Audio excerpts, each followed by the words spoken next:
আসসালামু আলাইকুম এভরিওয়ান। উদ্ভাসের পক্ষ থেকে আয়োজিত এসএসসি ওয়ান শট ক্লাসে তোমাদের সকলকে স্বাগতম। তো আজকে হচ্ছে আমরা আমাদের পদার্থবিজ্ঞানের অধ্যায় 13 অর্থাৎ আমাদের আধুনিক পদার্থবিজ্ঞান ও ইলেকট্রনিক্স চ্যাপ্টারটা নিয়ে আলোচনা করব। এই চ্যাপ্টারটা কিন্তু আমাদের সিকিউ এর ক্ষেত্রে একটু লেস ইম্পর্টেন্ট, বাট এমসিকিউ এর ক্ষেত্রে খুবই ইম্পর্টেন্ট এবং প্রতি বছরই হচ্ছে বোর্ড এক্সাম এবং বিভিন্ন কলেজ অ্যাডমিশন এক্সামে কিন্তু এই চ্যাপ্টারটা থেকে বিভিন্ন এমসিকিউ আসে। তো চলো আমরা শুরু করি।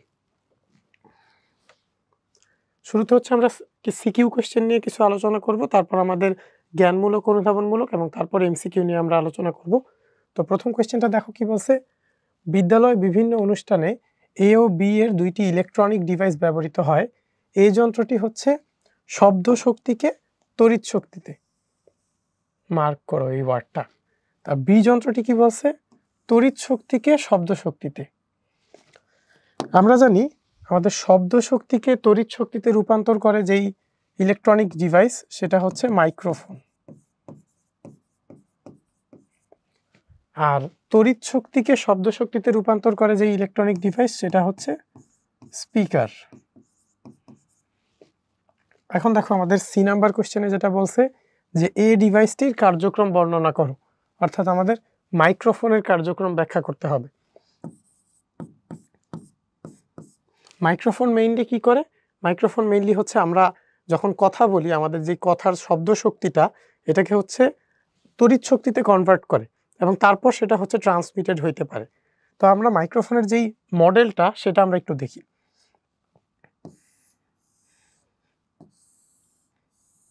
আমাদের একটা ম্যাগনেট থাকে মাইক্রোফোনের ভিতর, আমরা জানি।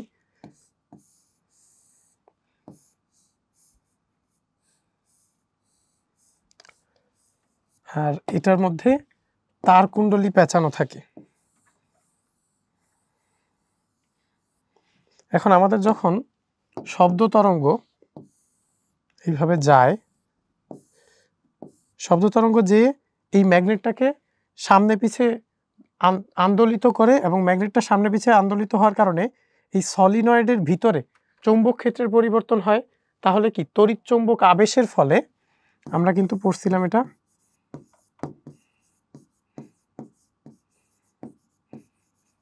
তাড়িৎ চৌম্বক আবেশ। তাড়িৎ চৌম্বক আবেশের ফলে এখানে একটা বিদ্যুৎ প্রবাহ সৃষ্টি হয় এবং এই বিদ্যুৎ প্রবাহকেই পরবর্তীতে আমাদের হচ্ছে ট্রান্সমিটেড করে পরে স্পিকারের কাছে নেওয়া হয়। তো আশা করি তোমরা বুঝতে পারছো আমাদের এই ডিভাইসটার যে কার্যক্রম ছিল, এটা আমাদের মডেলটা চিত্রটা এঁকে এবং হচ্ছে এটার কার্যক্রমটা আমাদের মোটামুটি ব্যাখ্যা করলেই 3-এ 3 পাওয়া সম্ভব। এরপর আমরা ডি নাম্বার কোয়েশ্চেনটা দেখি। বলছে কি রেডিওতে অনুষ্ঠান সম্প্রচারের ক্ষেত্রে ডিভাইস দুটির অবদান আলোচনা করো, অর্থাৎ আমাদের স্পিকার এবং মাইক্রোফোনের অবদান আলোচনা করতে হবে। আমরা দেখছি স্পিকার কি করে আর মাইক্রোফোন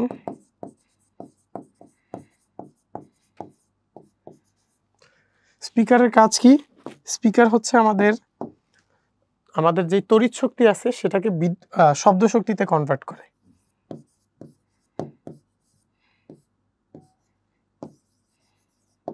আর মাইক্রোফোন হচ্ছে শব্দ শক্তিকে তড়িৎতে কনভার্ট করে। আমাদের রেডিও স্টেশনগুলোতে কি হয়, একজন লোক কথা বলে, সেই কথাটাকে আমাদের মাইক্রোফোন রিসিভ করে এবং মাইক্রোফোন সেটাকে হচ্ছে সেই শব্দটাকে তড়িতে কনভার্ট করে। তারপর সেটাকে হচ্ছে আমাদের বাহক তরঙ্গের সাথে যুক্ত করা হয়, এটাকে বলা হয় মডুলেশন, এবং এই মডুলেশন প্রক্রিয়া সেটাকে পরে সঞ্চালিত করা হয়। তারপর সেটা যখন রিসিভার রেডিওতে আসে বা আমাদের গ্রাহকের যখন রেডিওর অ্যান্টেনাতে রিসিভ করা হয়, তারপর আমাদের রেডিওর স্পিকার সেই তড়িৎ শক্তিটাকে আবার হচ্ছে শব্দতে কনভার্ট করে এবং ওই শব্দটা আমরা শুনতে পারি।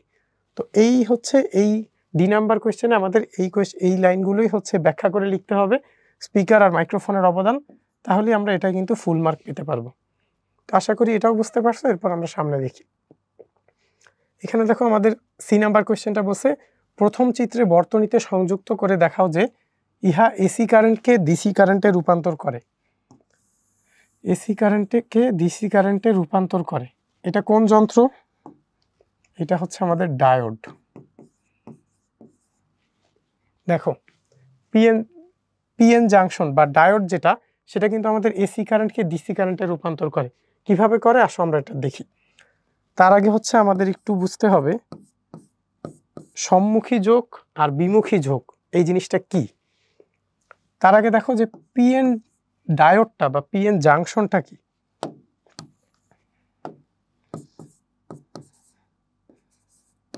পিএন জাংশন, আমাদের বিশুদ্ধ অর্ধপরিবাহী পদার্থগুলো কিন্তু খুব সামান্য পরিমাণে ইলেকট্রন ফ্লো বা কারেন্ট ফ্লো করাইতে পারে, বাট আমাদের সেটাকে যখন ডোপিং করা হয়, ডোপিং করলে হয় কি, ডোপিং মানে হচ্ছে ভেজাল মিশানো।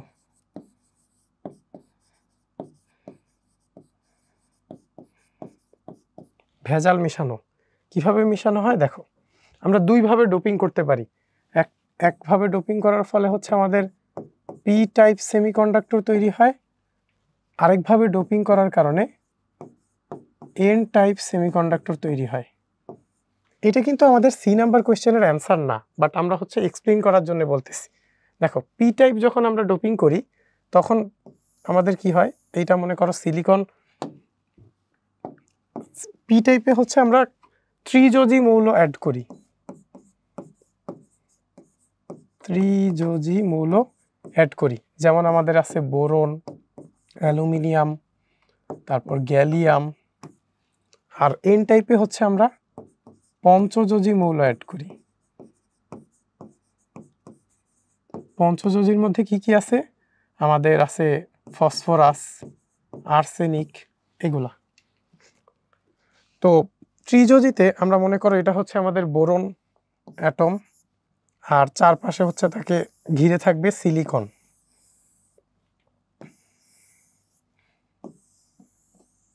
ডোপিংটা কিন্তু খুবই সামান্য পরিমাণে করতে হয়।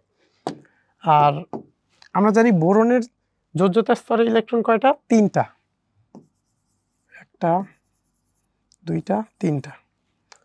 বাট সিলিকনের কয়টা, সিলিকনের কিন্তু 4টা।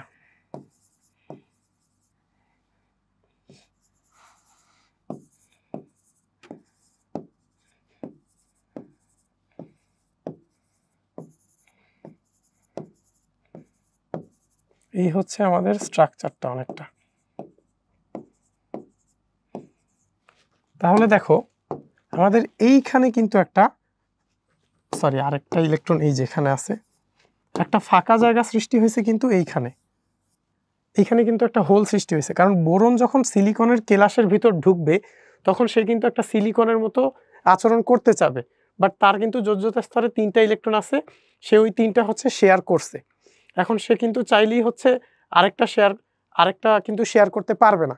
এখন এই জায়গায় কি একটা হোল সৃষ্টি হয়েছে, হোল সৃষ্টি হওয়ার জন্য কি হবে, আশেপাশে যে সিলিকনগুলো আছে সেগুলোর থেকে কি ইলেকট্রনটা ফ্লো হয়ে এখানে আসবে হঠাৎ করে কিছু মুহূর্তের জন্য, এবং আলটিমেটলি এই জিনিসটা কিন্তু পুরো কেলাস জুড়ে হইতেই থাকবে। হওয়ার কারণে মনে হবে কি একটা হোলের ফ্লো হচ্ছে, হোল ফ্লো হওয়ার মানে কি আমাদের কারেন্ট ফ্লো হচ্ছে। এইভাবে হচ্ছে আমাদের পি টাইপ, এবং এটা কি একটা হোল সৃষ্টি হওয়া না বা ইলেকট্রনের ঘাটতি সৃষ্টি হওয়া, এই জন্য এটাকে পজিটিভ টাইপ সেমিকন্ডাক্টর বলা হয়, পি টাইপ সেমিকন্ডাক্টর। আর এন টাইপের ক্ষেত্রে কি হয়, এন টাইপের ক্ষেত্রে মনে করো আমরা ফসফরাস অ্যাড করলাম, এটা হচ্ছে ফসফরাস, আর তার চারপাশে আছে সিলিকন।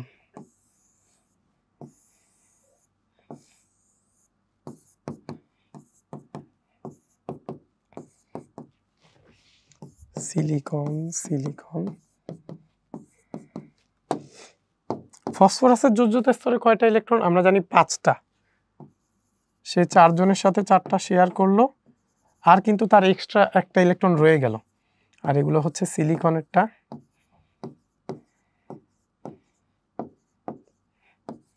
প্রত্যেকটা সিলিকন কিন্তু তার আশেপাশে আরো সিলিকন পরমাণুর সাথে যুক্ত থাকবে। আমাদের অ্যান্সারের জন্য অত কিছু দেখানোর দরকার নেই, আমাদের এইটুকু দেখাইলেই হবে।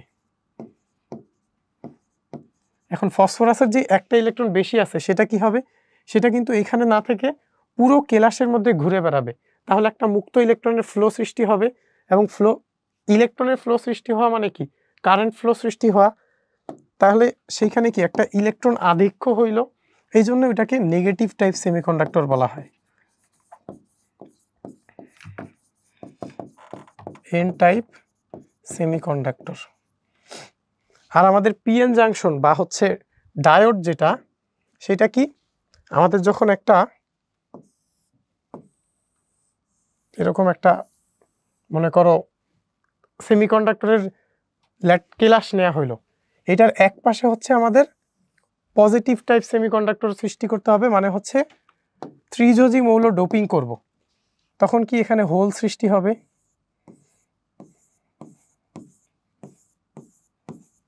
আর আরেক পাশে হচ্ছে আমরা নেগেটিভ টাইপ ডোপিং করব, তখন সেখানে ফ্রি ইলেকট্রন সৃষ্টি হবে।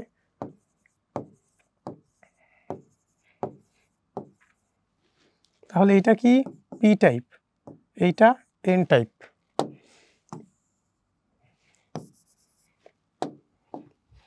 আমরা এক্সটেন্ডেড পার্টটুকু মুছে দিই। এখন আমাদের এই হচ্ছে আমাদের পিএন জাংশন, এই যে তাদের মধ্যে একটা সংযোগ স্থাপিত হইল, এটাই কিন্তু একটা জাংশন সৃষ্টি হওয়া। এখন এইটা সার্কিটে আমরা কিভাবে অ্যাড করি সেটা আমরা দেখব। দুইভাবে অ্যাড করা যেতে পারে, একটা হচ্ছে ফরওয়ার্ড বায়াস বা সম্মুখী ঝোঁক, আরেকটা আমরা দেখব রিভার্স বায়াস।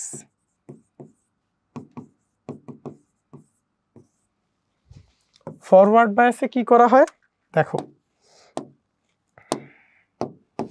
এই যে আমাদের যেই ডায়োডটা, এটার পি টাইপের সাথে আমাদের ব্যাটারির পজিটিভ প্রান্তের অ্যাড করা হয়, আর এন টাইপের সাথে নেগেটিভ প্রান্ত অ্যাড করা হয়। এইভাবে অ্যাড করলে কি হয়, এইভাবে যখন আমরা অ্যাড করি, আমরা জানি পি টাইপে কি, পি টাইপে হোল আছে। এখন আমাদের ব্যাটারির পজিটিভ প্রান্তটা কি করবে, ইলেকট্রন টেনে নেবে, আর নেগেটিভ প্রান্তটা ইলেকট্রন সাপ্লাই দিবে। অর্থাৎ আমরা যদি একটু এইভাবে দেখাই, এই প্রান্তটা ইলেকট্রন সাপ্লাই দিবে, আর এই প্রান্ত হচ্ছে ইলেকট্রন টেনে আনবে। তার ফলে কি হবে, পজিটিভ টাইপ থেকে আমাদের ইলেকট্রন আরও চলে আসবে, তার কারণে কি এখানে হোলের সংখ্যা বাড়বে, আর নেগেটিভ টাইপ যেই পার্টটা আছে সেটা থেকে আরও ইলেকট্রন সাপ্লাই হবে, তাহলে এখানে ফ্রি ইলেকট্রনের সংখ্যা বাড়বে। এখানে ইলেকট্রনের সংখ্যা বাড়লো, এখানে হচ্ছে হোলের সংখ্যা বাড়লো, তাহলে কি হবে, আলটিমেটলি বর্তনীতে আমাদের কারেন্ট ফ্লো যেটা, সেটা ক্রমান্বয়ে চলতেই থাকবে, সেটা কখনো বন্ধ হবে না। এবং এই যে এখানে যেই মধ্যবর্তী স্তরে আমাদের যখন এটা বর্তনীতে যুক্ত করা হয়, যুক্ত করার পর কি হয়, এই পাশে কিছু হোল আছে, এই পাশে কিছু ফ্রি ইলেকট্রন আছে, এগুলো বিস্তার হয়ে দেখা যায় যে আমাদের এই ইলেকট্রনগুলো বিস্তার হয়ে এই হোলে চলে আসে, চলে এসে কি হয়, তখন একটা নিউট্রাল পজিশন সৃষ্টি হয়, এবং তখন আমাদের এই পার্টটাকে বলা হয়, এই যে এই পার্টটা, এটাকে বলা হয় ডিপ্লেশন লেয়ার বা নিঃশেষিত স্তর, ডিপ্লেশন লেয়ার বা নিঃশেষিত স্তর। বাট আমাদের যখন হচ্ছে ফরওয়ার্ড বায়াসে অ্যাড করা হয়, অর্থাৎ আমি পি টাইপ থেকে আরও ইলেকট্রন টেনে আনতেছি এবং এন টাইপে আরও ইলেকট্রন সাপ্লাই দিতেছি, তখন কি হয়, এইখানে আরও যায় ইলেকট্রন যুক্ত হয়, এইখানে আরও ইলেকট্রন যুক্ত হয়, আর এইখানে কি ইলেকট্রন বের হয়ে আসে, মানে আরও হোল সৃষ্টি হয়। তাহলে কি এই যে যেই ডিপ্লেশন লেয়ারটা ভিতরের দিকে একটা চাপ ফিল করে, এবং এটাই হচ্ছে আমাদের ফরওয়ার্ড বায়াসের বৈশিষ্ট্য। ডিপ্লেশন লেয়ারের পুরুত্ব কমতে থাকে এবং কমতে কমতে খুবই কম হয়ে যায় এটা। এই ছিল আমাদের ফরওয়ার্ড বায়াসের কার্যকলাপ, এবং ফরওয়ার্ড বায়াসে অ্যাড করলে বর্তনীতে কিন্তু আমাদের যেই তড়িৎ প্রবাহ, এটা ক্রমান্বয়ে চলতেই থাকে। এখন আমরা রিভার্স বায়াসটা একটু দেখি।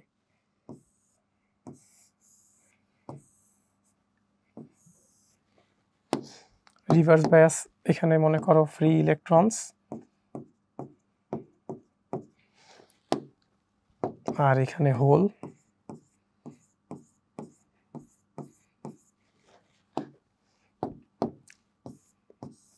আমরা পি টাইপকে ফরওয়ার্ড বায়াসের ক্ষেত্রে পজিটিভে যুক্ত করছি, এখন আমরা রিভার্স বায়াসের ক্ষেত্রে নেগেটিভে যুক্ত করব।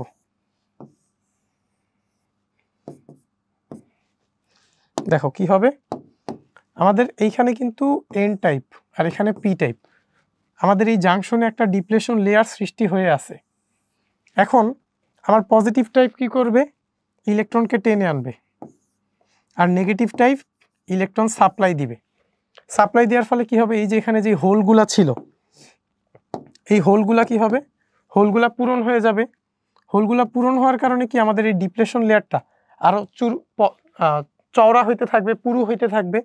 আর এই পাশে পজিটিভ প্রান্ত কি করবে, ফ্রি ইলেকট্রনগুলোকে টেনে আনবে। টেনে আনার ফলে কি হবে, এখানে ফ্রি ইলেকট্রন শেষ হয়ে যাবে এবং ডিপ্লেশন লেয়ার চওড়া হইতে থাকবে। এই জন্য হচ্ছে আমাদের রিভার্স বায়াসে ডিপ্লেশন লেয়ার বাড়ে বা আরও চওড়া হইতে থাকে। আর ফরওয়ার্ড বায়াসের ক্ষেত্রে ডিপ্লেশন লেয়ার সরু হইতে থাকে, আর রিভার্স বায়াসে হচ্ছে ডিপ্লেশন লেয়ার বাড়তে থাকে। তো এইখানে কি হয়, আমাদের ডিপ্লেশন লেয়ার বাড়তে বাড়তে তখন আর এখানে খুব একটা কারেন্ট ফ্লো পাওয়া যায় না, এবং কারেন্ট ফ্লো তখন 0 বললেই চলে, I টেন্ডস টু 0 অ্যাম্পিয়ার। এইখানে কিন্তু কারেন্ট ফ্লো ভালো অ্যামাউন্টের পাওয়া যায়। এই ছিল হচ্ছে আমাদের পিএন জাংশন। আর আমাদের যে পিএন জাংশন, এটাকে আমাদের ইয়াতে লেখা হয়, সার্কিটে আমরা যখন অ্যাড করব তখন আমরা এটাকে এই চিত্র দিয়ে লিখব। আচ্ছা, পিএন জাংশনকে আমরা লিখব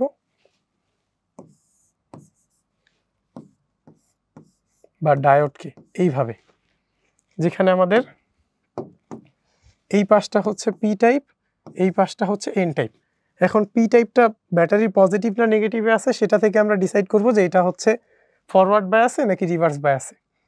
তো চলো আমরা এখন আমাদের সি নাম্বার কোয়েশ্চেন যেটা বলছে সেটার অ্যান্সারটা দেখি। আমাদের এই 1 নম্বর চিত্রের যেই ডিভাইসটা, মানে আমাদের ডায়োডটা, সেটাকে আমরা সার্কিটে যুক্ত করি। এটা মনে করো একটা এসি সোর্স। এসি সোর্সকে আমরা এইভাবে লিখি, এখানে আমরা একটা ডায়োড যুক্ত করলাম।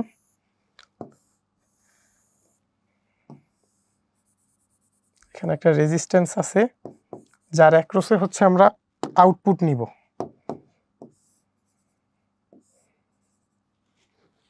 এসি কারেন্টের আমরা সিগন্যালটা কিন্তু জানি এইরকম হয়, এটা হচ্ছে প্লাস অর্ধচক্র, এটা মাইনাস, এটা প্লাস, এটা মাইনাস। অর্থাৎ এসি কারেন্ট কিন্তু ক্রমান্বয়ে দিক চেঞ্জ করে। এখন আমাদের দেখো, প্রথম অর্ধচক্রের জন্য আমরা ধরলাম এই পাশটা হয়েছে প্লাস, এই পাশটা হয়েছে মাইনাস। এখন দেখো, এটা কিন্তু পি টাইপ, এইটা এন টাইপ। তাহলে পি টাইপ কি প্লাস প্রান্ত পাইছে, আর এন টাইপ মাইনাস প্রান্ত পাইছে। তাহলে এটা কি ফরওয়ার্ড বায়াসে আছে। ফরওয়ার্ড বায়াসে পাইলে আমরা কিন্তু কারেন্ট ফ্লো পাবো। তাহলে আমাদের আউটপুটটা দেখো কীরকম হবে। আউটপুটে আমরা কি দেখলাম, প্রথম অর্ধচক্রের জন্য যখন এটা প্লাস এটা মাইনাস, আমরা আউটপুট পাচ্ছি। তারপর সেকেন্ড অর্ধচক্রের জন্য দেখো, তখন এইটা হয়েছে মাইনাস, এইটা হয়েছে প্লাস। পি টাইপ মাইনাস পাইছে আর এন টাইপ প্লাস পাইছে। এখন এটা রিভার্স বায়াস হয়ে গেছে। রিভার্স বায়াস হইলে কি আমরা কোনো কারেন্ট ফ্লো পাবো না। যদি কারেন্ট ফ্লো না পাই, তাহলে আমাদের এই আর এর অ্যাক্রসে কি আমরা কোনো ভোল্টেজ ড্রপ পাবো না। তাহলে এখানে কিন্তু কোনো কারেন্ট ফ্লো হবে না। তারপরের বার আবার কি হবে, এই প্রান্তটা প্লাস পাবে, এটা মাইনাস, তখন আমরা আবার পাবো। তারপরে আবার পাবো না, এবং এইটা কি চলতেই থাকবে। তাহলে দেখো, আমরা শুধুমাত্র ধনাত্মক অর্ধচক্রের যেই কারেন্টগুলো, সেগুলোর জন্য আমরা আউটপুট পাইছি। অর্থাৎ আমাদের এসি কারেন্ট, দিক পরিবর্তী কারেন্টকে কি আমরা ডিসিতে কনভার্ট করছি। এটা ডিসি, এটা এসি। আমাদের এই জিনিসটাই ব্যাখ্যা করতে হবে। প্রথমে আমরা এখানে প্লাস, এখানে মাইনাসের জন্য বলবো, তারপর এখানে মাইনাস, এখানে প্লাসের জন্য বলবো। এই বিন্দুটাকে এ, এটা বি বলে দিয়ে আমরা ব্যাখ্যা করতে পারবো। তো আশা করি এই সি নাম্বার কোয়েশ্চেনটা বুঝতে পারছো। চলো আমরা এরপর ডি নাম্বারটা দেখি। ডি নাম্বারে কি বলছে, 2 নং চিত্রের যন্ত্রটি বর্তনীতে সংযুক্ত করে কিভাবে সিগন্যালকে বিবর্ধিত করা যায় বিশ্লেষণ করো। 2 নং চিত্রের যন্ত্রটা কি, ট্রানজিস্টর।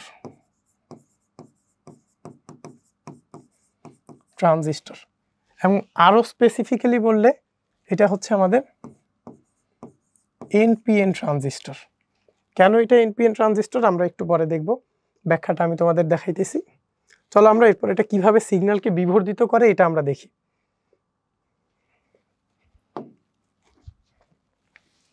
ডি নাম্বার,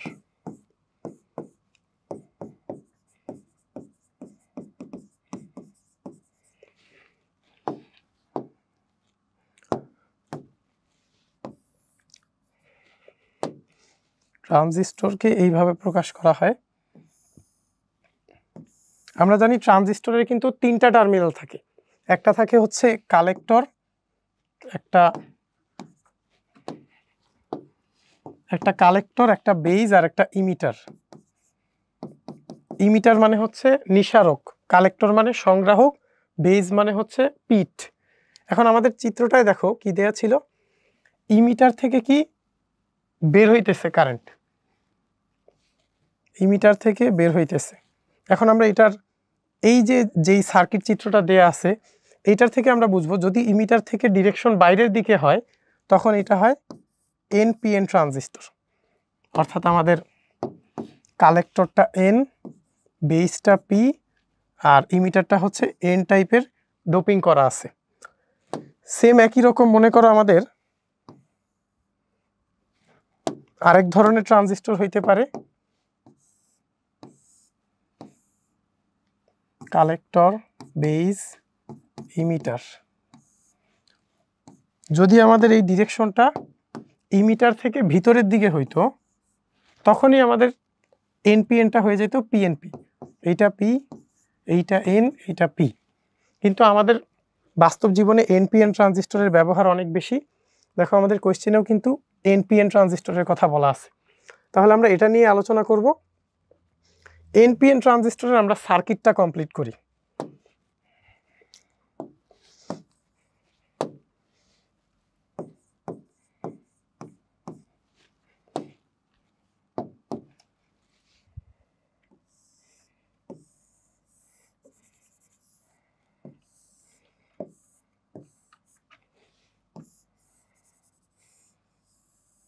এটা হচ্ছে ইনপুট রেজিস্টর,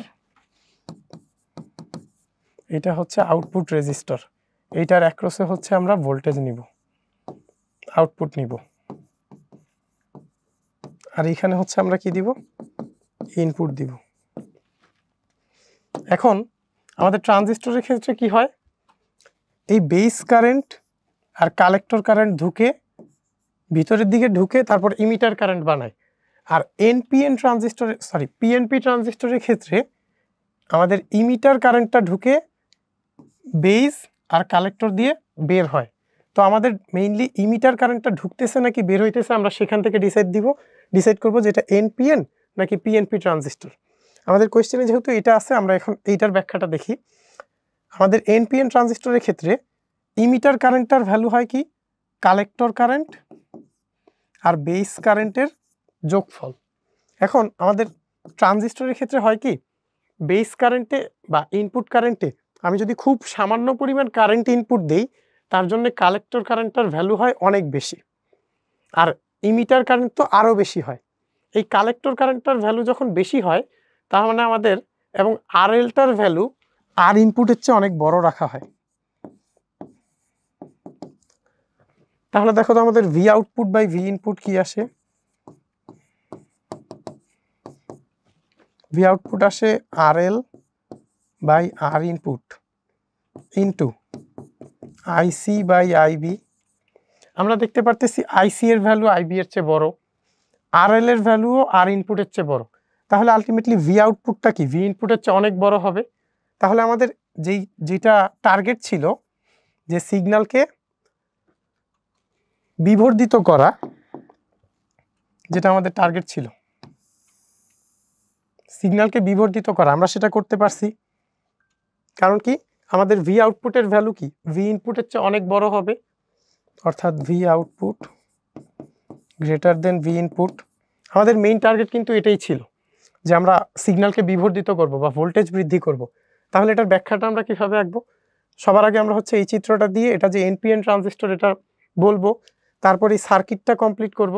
সার্কিট কমপ্লিট করে লিখব যে আমাদের এই প্রবাহে বেস কারেন্ট বা ইনপুট কারেন্টের মান সামান্য বৃদ্ধিতেই কালেক্টর কারেন্টের মান অনেক বৃদ্ধি পায়। তাহলে আমাদের আইসি গ্রেটার দেন আইবি। তারপর আর এল এর ভ্যালু সাধারণত আর ইনপুটের চেয়ে অনেক বড় রাখা হয়, এই জন্য হচ্ছে ভি আউটপুটের ভ্যালু ভি ইনপুটের চেয়ে বড়। এই কারণে হচ্ছে আমাদের ট্রানজিস্টরের যে ভি আউটপুটটা এটা ভি ইনপুটের চেয়ে বড় হয়, সিগন্যাল বিবর্ধিত হয়। তো আশা করি এটাও বুঝতে পারছো। আমরা এরপর সামনের কোয়েশ্চেনটা দেখি। দেখো এটা কি বলছে, শিক্ষক 10ম শ্রেণী ক্লাসে তেজস্ক্রিয়তা পড়াতে গিয়ে বললেন যে তেজস্ক্রিয় পদার্থের নিউক্লিয়াস থেকে আলফা বিটা ও গামা রশ্মি নির্গত হয়। আলফা বিটা গামা রশ্মি এরা কি তেজস্ক্রিয় রশ্মি বিভিন্ন টাইপের। এখন আমাদের কোয়েশ্চেনে বলছে যে এদের ধর্মগুলো আলোচনা করো।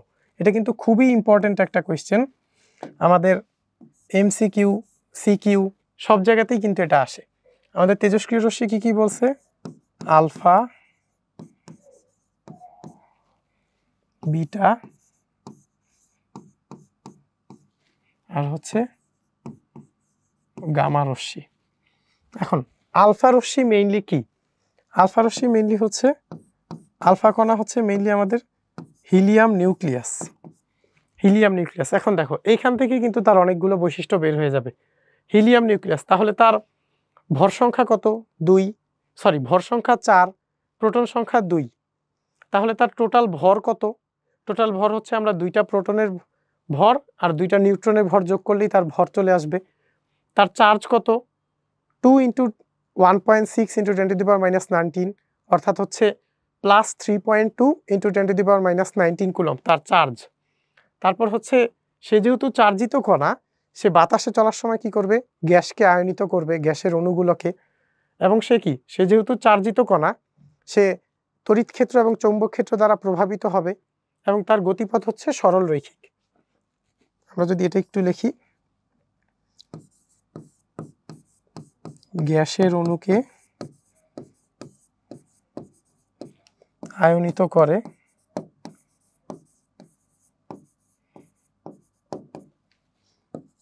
তড়িৎ ক্ষেত্র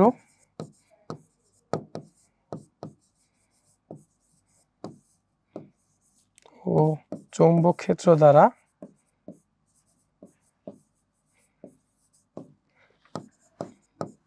প্রভাবিত হয়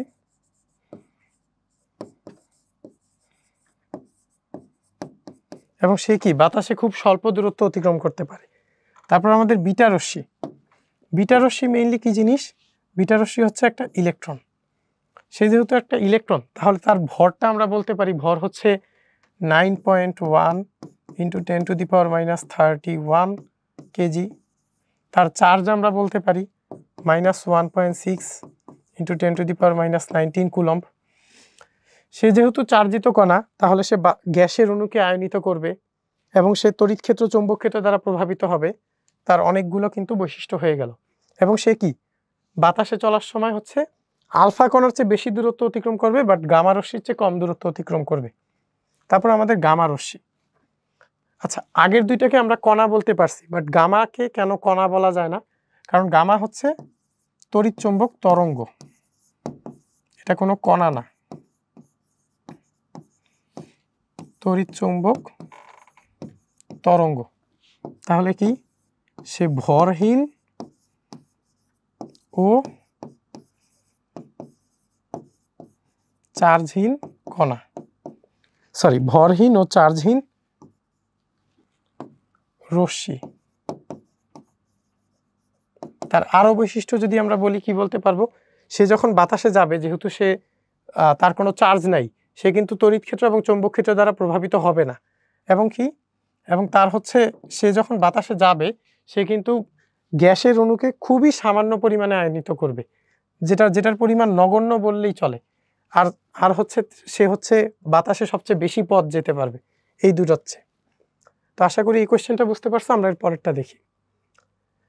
দেখো পরেরটা কি বলছে, 1 নম্বর উপাদানটা হইল ত্রিযোজী মৌল দ্বারা ডোপিংকৃত অর্ধপরিবাহী, আর 2 নম্বরটা হইল পঞ্চযোজী মৌল দ্বারা ডোপিংকৃত অর্ধপরিবাহী। সি নাম্বারে আমাদের বলছে অর্ধপরিবাহী দুটি জোড়া লাগানো হলে যে ডিভাইস তৈরি হবে তার বর্ণনা দাও। আমরা কিন্তু অলরেডি দেখছি, এইখানে দেখো আমাদের পি টাইপ অর্ধপরিবাহী যেখানে ত্রিযোজী মিশানো হয় সেটার ব্যাখ্যা আমরা দেখছি, হোল সৃষ্টি হয়। আর হচ্ছে আমাদের এন টাইপ অর্ধপরিবাহীতে ফ্রি ইলেকট্রন সৃষ্টি হয়, আমরা সেটাও দেখছি। এবং এদেরকে জোড়া লাগাইলে কি হয়, জোড়া লাগাইলে আমাদের পিএন জাংশন বা হচ্ছে ডায়োড সৃষ্টি হয়। এই ডায়োডের আমরা ব্যাখ্যা দেখছি ফরওয়ার্ড বায়াসে, রিভার্স বায়াসে। তাহলে আমরা ওই কোয়েশ্চেনটার অ্যান্সার কীভাবে লিখব? আমাদের সবার আগে লিখব যে এটা হচ্ছে পি টাইপ অর্ধপরিবাহী, পি টাইপ, আর পঞ্চযোজী মিশাইলে হয় হচ্ছে এন টাইপ। এবং অর্ধপরিবাহী দুটি জোড়া লাগানো হলে যে ডিভাইস তৈরি হবে সেটা কি? সেটা হচ্ছে ডায়োড। এই ডায়োডের বর্ণনা দিতে হবে আমাদের পিএন জাংশনের। আমরা ফরওয়ার্ড বায়াস, রিভার্স বায়াসের ব্যাখ্যা দিয়ে দিব, অলরেডি আমরা একটু আগে যেটা দেখছি। আর ডি নাম্বারে বলছে কি, ট্রানজিস্টর তৈরিতে ডিভাইস দুটির গুরুত্ব বিশ্লেষণ করো। আমরা ট্রানজিস্টরের ব্যাখ্যা একটু আগে দেখছি। দেখো ট্রানজিস্টরে কি হয়, আমাদের তিনটা টার্মিনাল থাকে। এর মধ্যে কালেক্টর, বেজ, ইমিটার থাকে।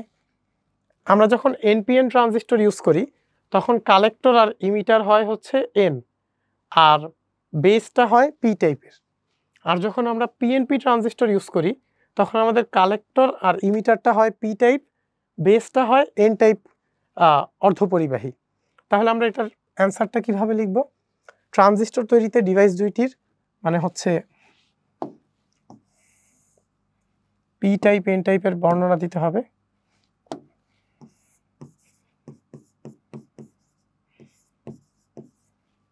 পি টাইপ অ্যান্ড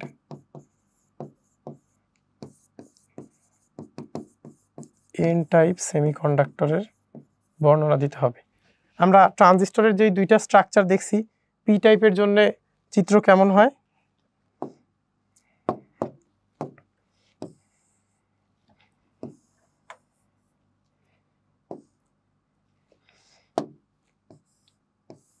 এই দুইটা চিত্র আমরা আঁকাবো।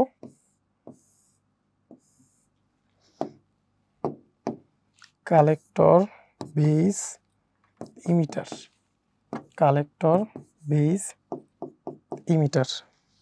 এটাকে আমরা এনপিএন রাখি, এনপিএন, আর এটা হচ্ছে পিএনপি। পিএনপি মানে কালেক্টর আর ইমিটার পি, বেজ হচ্ছে এন। এখন এনপিএন এর ক্ষেত্রে কি, আমরা ইমিটার থেকে বাইরের দিকে তীরচিহ্ন দিব, আর পিএনপির ক্ষেত্রে কি, ইমিটার থেকে ভিতরের দিকে তীরচিহ্ন দিব। এই ছিল আমাদের ট্রানজিস্টরের ব্যাখ্যা। তারপর আমরা কি করব, ডিভাইস দুটির গুরুত্ব, অর্থাৎ আমাদের যদি পি আর এন টাইপের সেমিকন্ডাক্টর নাই থাকতো তখন আমাদের যেই 3 টার্মিনাল বিশিষ্ট ট্রানজিস্টর, এটা আমরা তৈরিই করতে পারতাম না। এই টাইপের বর্ণনা লিখলেই হবে, বাট এই দুইটা চিত্র কিন্তু মাস্ট দেখাইতেই হবে এই অ্যান্সারের জন্য। তো আশা করি এটা বুঝতে পারছো। আমরা এর পরেরটা দেখি। দেখো এখানে কি বলছে, তেজস্ক্রিয় রশ্মি ঋণাত্মক আধানযুক্ত, কোনো ভর নেই, নিউক্লিয়াসে 2টা প্রোটন 2টা নিউট্রন আছে। আমরা এখান থেকেই বুঝতে পারতেছি যে কোনটা কি। 2টা প্রোটন 2টা নিউট্রন আছে, এটা হচ্ছে আলফা। কোনো ভর নেই, এটা হচ্ছে গামা। আর ঋণাত্মক আধানযুক্ত হইল বিটা। আমাদের সি নাম্বার কোয়েশ্চেনে বলছে যে 3 নং তেজস্ক্রিয় রশ্মির ভর মানে হচ্ছে আলফা কণার ভর বের করতে হবে। ইজি জিনিস, আমরা করি। আলফা কণার ভর,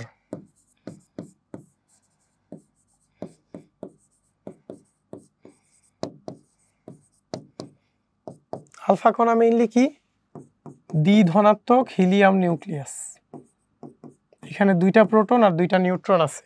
তাহলে আলফা কণার ভর হবে, প্রোটনের ভরকে 2 দিয়ে গুণ করব আর নিউট্রনের ভরকে 2 দিয়ে গুণ করব, মানে 2 × 1.673 × 10⁻⁻24 প্লাস 2 × 1.675 × 10⁻⁻24 গ্রাম। এখন এটা ক্যালকুলেট করলেই অ্যান্সার চলে আসবে।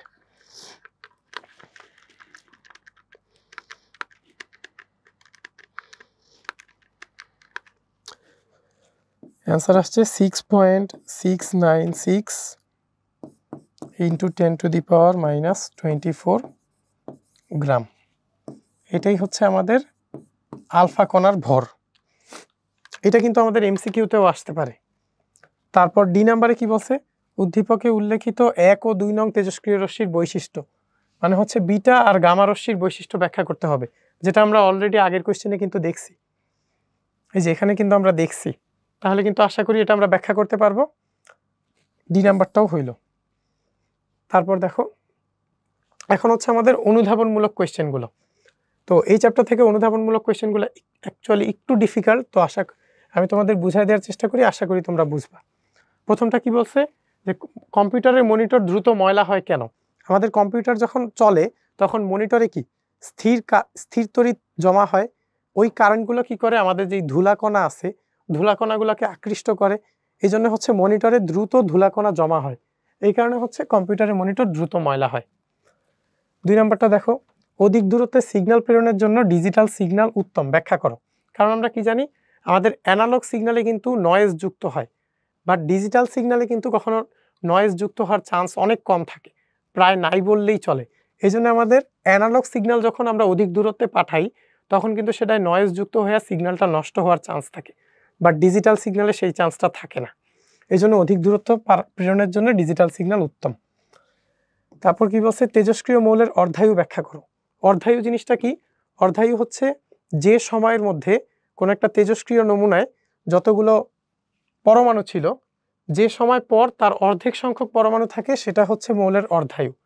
এখন আমরা কোন একটা মৌল যত দ্রুত ভেঙে যাবে বা তার তেজস্ক্রিয়তার মান যত বেশি, সে তার পরমাণু সংখ্যা n থেকে n/2 হওয়ার জন্য তত কম সময় লাগবে। যার তেজস্ক্রিয়তা যত বেশি তার এটা হওয়ার জন্য টাইম তত কম লাগবে। এজন্য আমরা বলতে পারি যার তেজস্ক্রিয়তা বেশি তার অর্ধায়ু কম, আর যার তেজস্ক্রিয়তা কম তার অর্ধায়ু বেশি। তারপরে কি বলছে, সামান্য পরিমাণ ত্রিযোজী মৌলযুক্ত অর্ধপরিবাহীকে পি টাইপ বলা হয় কেন?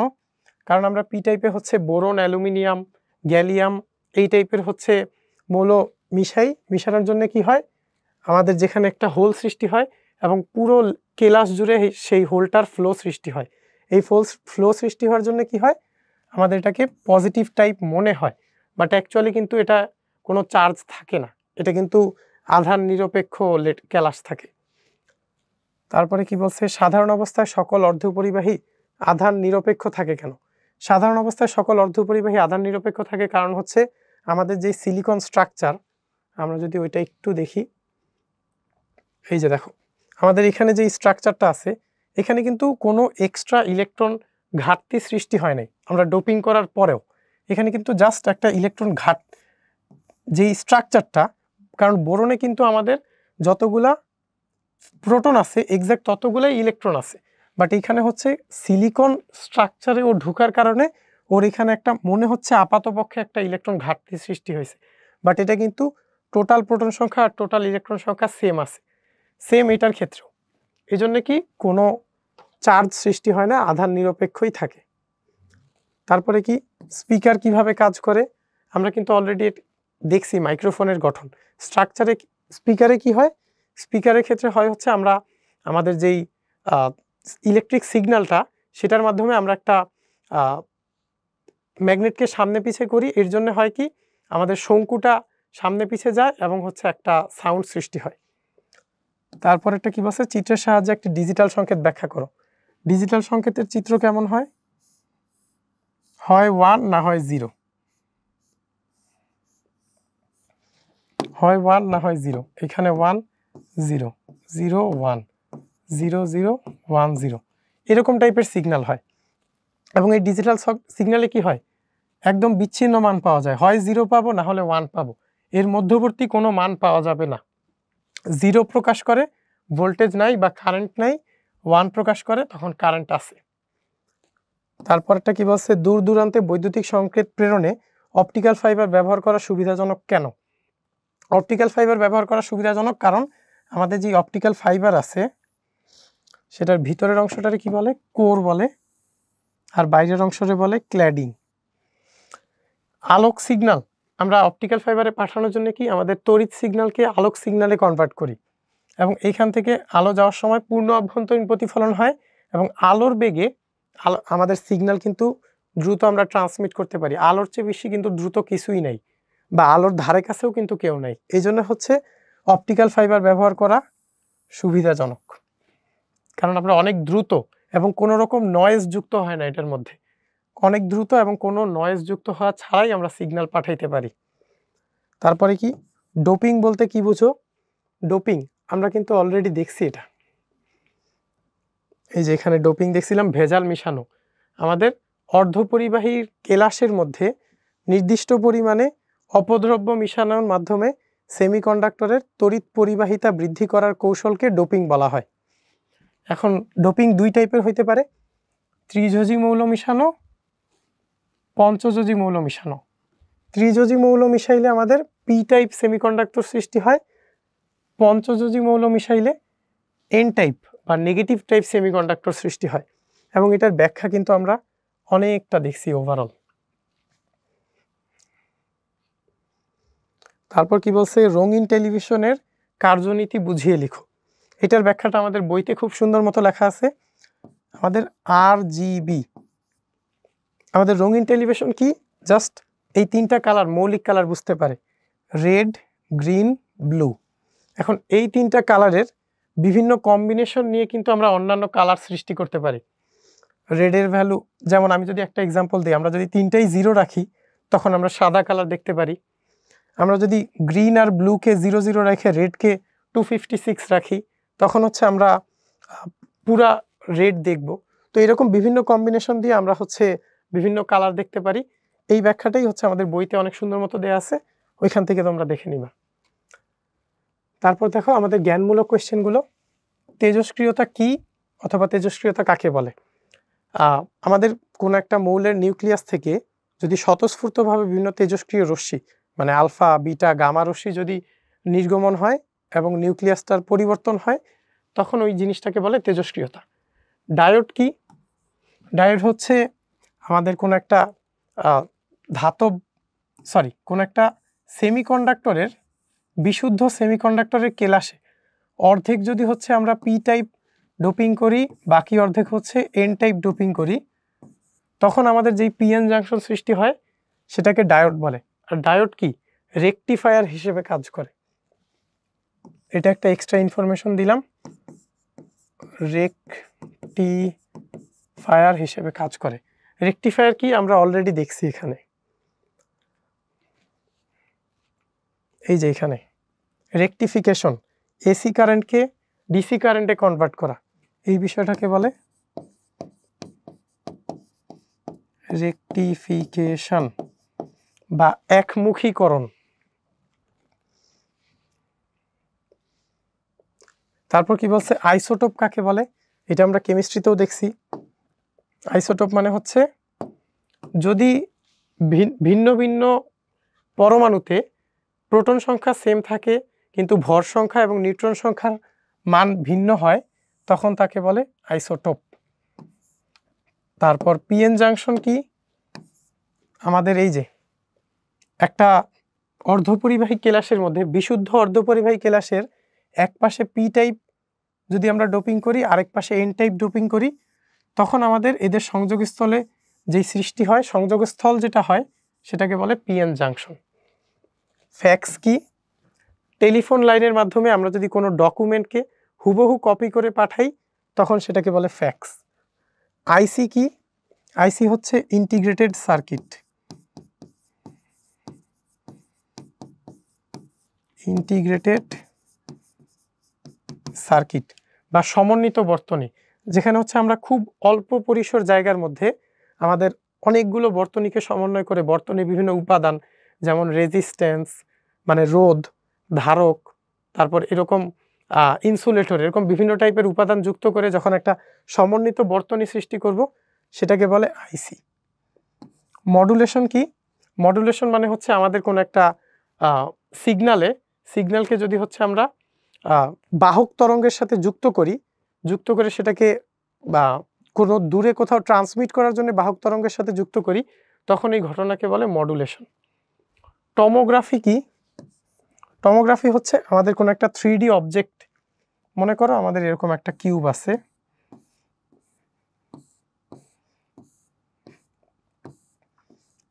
এই কিউবটাকে যদি আমি এই পাশ থেকে দেখি তখন আমি ফ্রন্ট সাইড থেকে দেখলে আমি কি দেখব?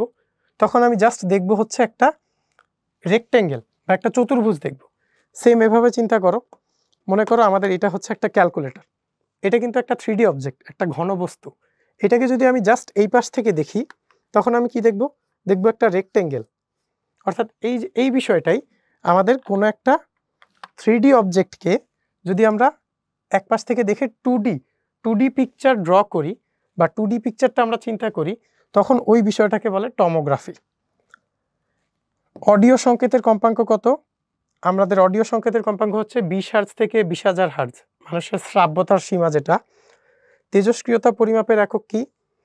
তেজস্ক্রিয়তার জনক যিনি, মানে তেজস্ক্রিয়তা আবিষ্কার করছিলেন বেকেরেল, উনার নাম অনুযায়ী তেজস্ক্রিয়তার একক হচ্ছে বেকেরেল। বয়কার বে কয়কার কে রয়কার রে ল, বেকেরেল তেজস্ক্রিয়তার একক। তো এই জ্ঞানমূলক অংশগুলো আশা করি তোমরা বুঝতে পারছো।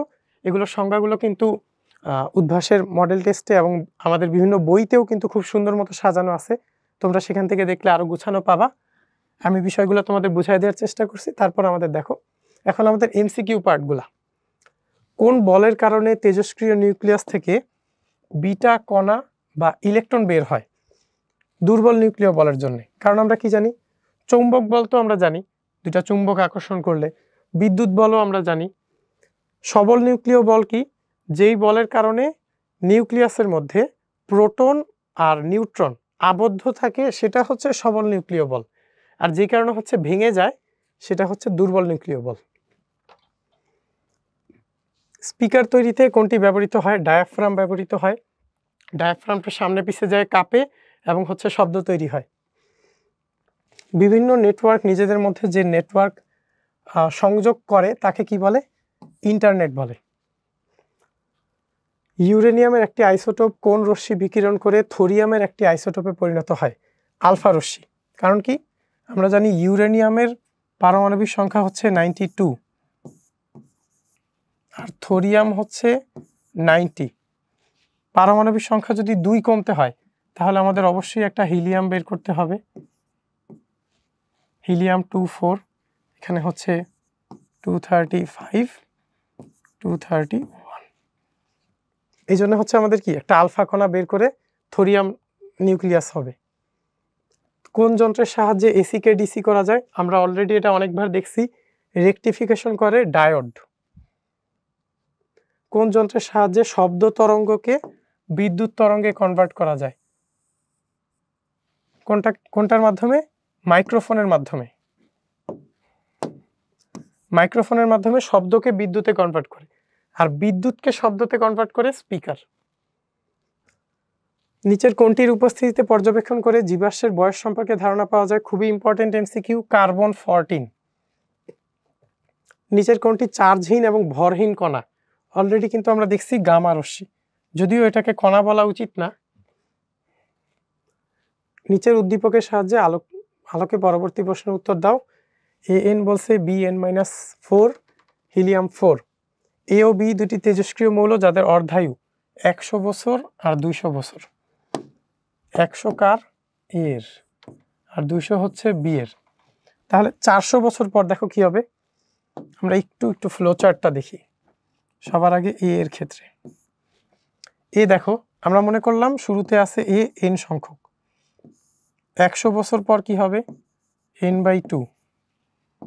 200 বছর পর হবে n/4। 300 বছর পর হবে n/8। 400 বছর পর হবে কি? n/16। এটা হচ্ছে প্লাস 100 বছর, এখানে প্লাস আরও 100, প্লাস আরও 100, প্লাস আরও 100, লাস্টে n/16 অংশ থাকবে। তাহলে আমরা যদি 1/16 বের করি, আমরা দেখব যে 6.25 যেটা সেটা আসবে। দেখো 6.25 কিন্তু আর কোনোটাই নেই, আমরা বুঝতেই পারতেছি এ নাম্বারটা হবে অ্যান্সার। তাও আমরা বি এরটা দিয়ে ক্যালকুলেট করে আবার মিলাই দেখি। বি এর ক্ষেত্রে দেখো কি হবে? শুরুতে ছিল মনে করো এন, 200 বছর যেহেতু অর্ধায়ু, 200 যাওয়ার পর কত হবে? n/2। আরো 200 যাওয়ার পর হবে n/4। এটা হচ্ছে প্লাস 200, এখানে প্লাস আরো 200, লাস্টে n/4 অংশ বাকি আছে। 1/4 মানে কত? 0.25 মানে 25%। তাহলে অ্যান্সার কোনটা? এই নাম্বারটা অ্যান্সার। তারপর একটা দেখো কি বলছে, এ হতে বিতে রূপান্তরের ক্ষেত্রে নির্গত কণা। এ হতে বিতে রূপান্তরের ক্ষেত্রে নির্গত কণাটা হচ্ছে আমাদের হিলিয়াম। হিলিয়াম নিউক্লিয়াস মানে হচ্ছে আলফা পার্টিকেল। আলফা পার্টিকেল কি? একটা হিলিয়াম নিউক্লিয়াস, কারেক্ট। এর চার্জ হচ্ছে +3.2 × 10⁻⁻19 কুলম্ব, এটাও কারেক্ট। বায়ুকে আয়নিত করে, এটাও কারেক্ট। তাহলে অ্যান্সার হবে ডি, 1, 2 ও 3। পিএনপি ট্রানজিস্টরের এন অংশটা কি? আমরা জানি মাঝের যে অংশটা থাকে সেটা হয় বেস বা পিট, বি। এটার যে চিত্রটা, ওই চিত্রটা যদি আমরা আরেকটু দেখি,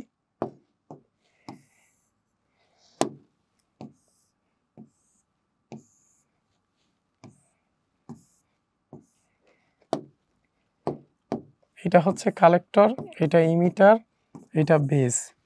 পিএনপির জন্য এটা পি, এটা এন, এটা পি।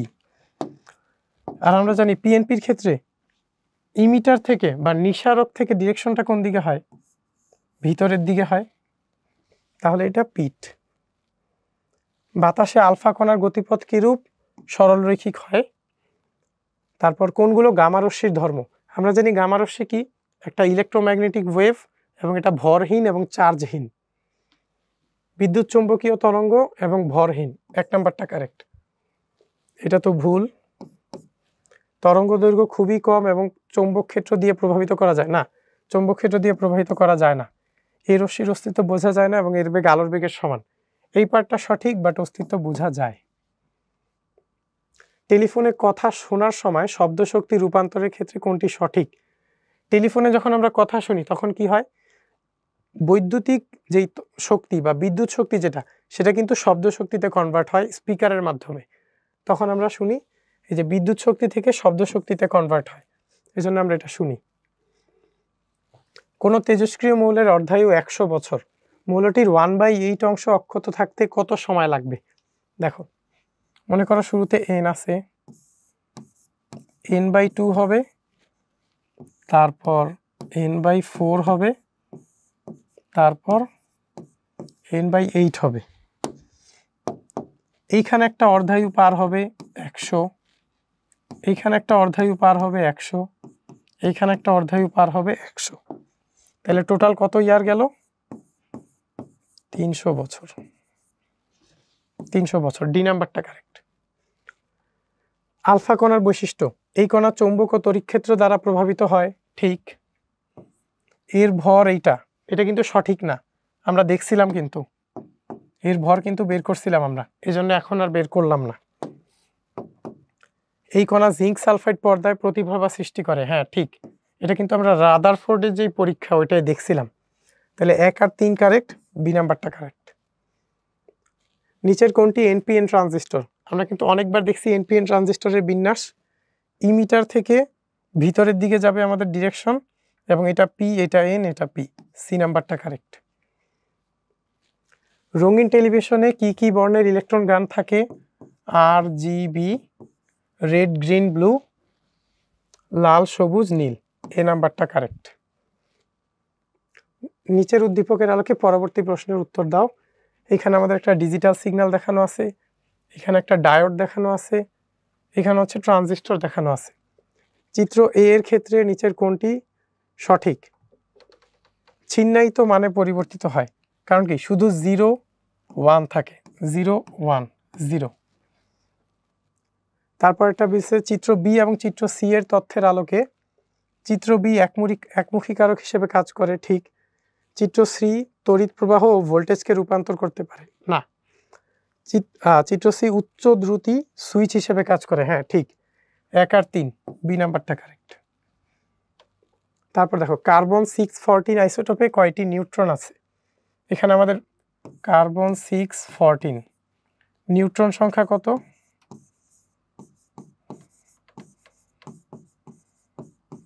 নিউট্রন সংখ্যা সমান আমরা জানি ভর সংখ্যা মাইনাস পারমাণবিক সংখ্যা 8টি। আলফা কণা একটা হিলিয়াম নিউক্লিয়াস, ঠিক। 6 সেন্টিমিটারে বাতাস ভেদ করতে পারে না, ঠিক। জিঙ্ক সালফাইড পর্দায় প্রতিভাবা সৃষ্টি হয়, ঠিক। ডি নাম্বারটা কারেক্ট। সিলিকনের সাথে বোরন যোগ করলে কোন ধরনের অর্ধপরিবাহী যুক্ত সৃষ্টি হয়?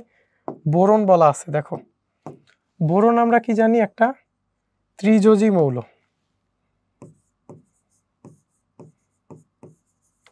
ত্রিযোজী মৌল যুক্ত হলে কি হয়? পি টাইপ সেমিকন্ডাক্টর সৃষ্টি হয়, পি টাইপ।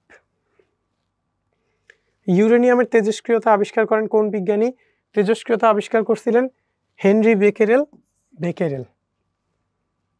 কে প্রথম ভ্যাকুয়াম টিউব আবিষ্কার করেন? এটা কিন্তু বইয়ে আমাদের স্পষ্ট লাইন দেয়া আছে, ফ্লেমিং আবিষ্কার করছিলেন। নিচের কোনটি সবচেয়ে কম ভরের কণিকা? Electron, proton, alpha, neutron. না, ইলেকট্রন হবে আনসার। কারণ কি, আলফার ভর তো 2টা প্রোটন 2টা নিউট্রনের সমান, 2টা যোগফলের সমান। নিউট্রন আর প্রোটনের ভর প্রায় সমান, ইলেকট্রন সবচেয়ে কম। ট্রানজিস্টরের ক্ষেত্রে 3 প্রান্ত বিশিষ্ট ডিভাইস, হ্যাঁ এটা কারেক্ট। বেজ, ইমিটার, কালেক্টর 3টা থাকে। সুইচ হিসেবে কাজ করে, হ্যাঁ সুইচ হিসেবে কাজ করে। অ্যাম্পলিফায়ার হিসেবে কাজ করে, হ্যাঁ কাজ করে, আমরা দেখছিলাম অ্যাম্পলিফায়ারের ক্রিয়াকলাপটা দেখছিলাম।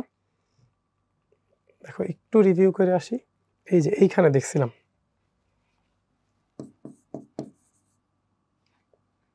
অ্যাম্পলিফায়ার বা বিবর্ধক হিসেবে কাজ করে।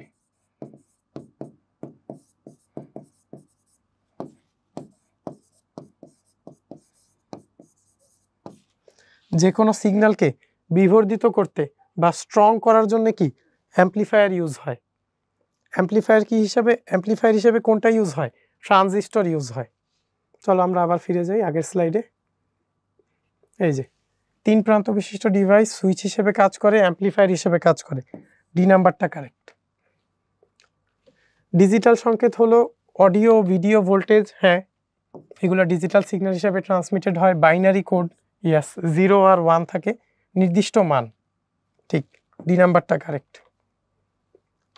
1947 সালে আমেরিকার বেল ল্যাবরেটরিতে একটি ইলেকট্রনিক যন্ত্রাংশ আবিষ্কৃত হয় এবং এই আবিষ্কারের জন্য জন বার্ডিন, ব্রাটিন এবং উইলিয়াম শকলিকে পদার্থবিদ্যায় নোবেল পুরস্কার দেওয়া হয়। যন্ত্রটার নাম কি? ট্রানজিস্টর। তারপর বলছে ইলেকট্রনিক যন্ত্রাংশটির বৈশিষ্ট্য কি? এতে প্রচুর বিদ্যুৎ খরচ হয় না, ট্রানজিস্টরে কিন্তু খুব সামান্য পরিমাণে বিদ্যুৎ ইউজ হয়। নির্মাণ খরচ কম, সঠিক। অনেক বেশি নির্ভরযোগ্য, ঠিক। কারণ আমাদের সকল ইলেকট্রনিক ডিভাইসই কিন্তু ট্রানজিস্টরের উপর বেস করে দাঁড়ায় আছে। 2 আর 3 কারেক্ট, সি নাম্বারটা কারেক্ট। তো এই হচ্ছে আমাদের ফেসবুক পেজ এবং ইউটিউব চ্যানেলের যে লিঙ্কগুলো দেওয়া আছে, তোমরা চাইলে এখানে ভিজিট করে দেখতে পারো। তো আজকের ক্লাসটা তোমরা যারা যারা করছো সকলকে অনেক অনেক ধন্যবাদ। আশা করি এই ক্লাসটা তোমাদের ভালো লাগছে। তো তোমাদের পড়াশোনা খুব সুন্দর মতো চলুক এবং সামনে যে এসএসসি পরীক্ষা আসতেছে সেটা যেন তোমরা সফলকাম হতে পারো, এই দোয়াই রইল। আসসালামু আলাইকুম সকলকে।